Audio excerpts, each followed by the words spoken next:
first thing in this section that we talked about were and inequalities. And these are a special type of inequality that when we solve them, they will end up shading in the middle.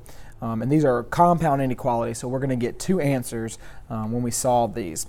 And these are what and inequalities look like. They're normally in this compound form where you have two inequality symbols, and then they put them together in one big inequality instead of splitting it in two. Now sometimes you'll see it split into two inequalities with an and in between them, but most of the time and inequalities are already put together like this. Now just by looking at this, we already know it's an and inequality. So if you're in a multiple choice test, you can look down at the 4 choices and you can mark off all the ones that do not shade in the middle of the two answers.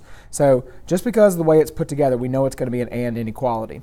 Now the first thing you have to do with and inequalities is you have to split this into the two parts. Because you have two inequality symbols, you have to split it into the two parts. Now they both share the middle part. So the way that you split it up is you start at the beginning and you go through the middle. That's your first one.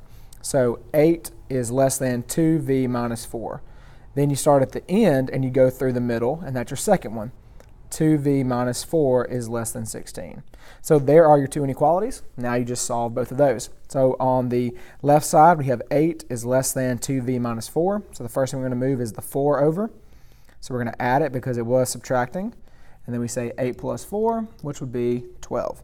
So we get 12 is less than 2v. And again, we're solving for v. So we move the 2 by dividing because it was multiplying. And then 12 divided by 2 would be 6. So we get 6 is less than v. But we're going to flip it around so that it's a little bit easier to graph. And we're going to make that v is greater than 6, which is the same thing.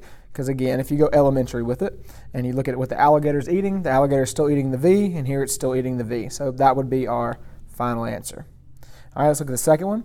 We add 4 on the second one, and we have 16 plus 4, which would be 20. And then we would divide by 2, and then we get v is less than 10. So there's my two answers, 6 and 10. So once you have those two, you then go to a number line, and we put 6 on the left because it's the smaller one, 10 on the right because it's the bigger one. They both get circles because they both did not have equal to lines.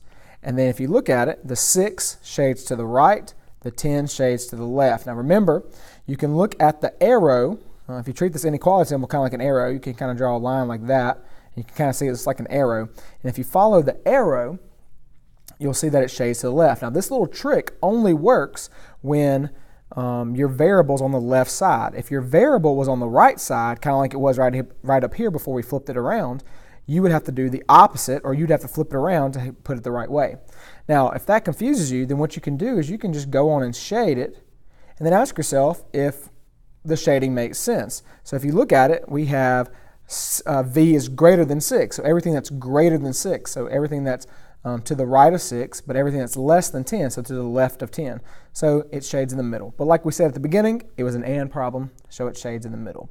All right, next up, let's take a look at or problems.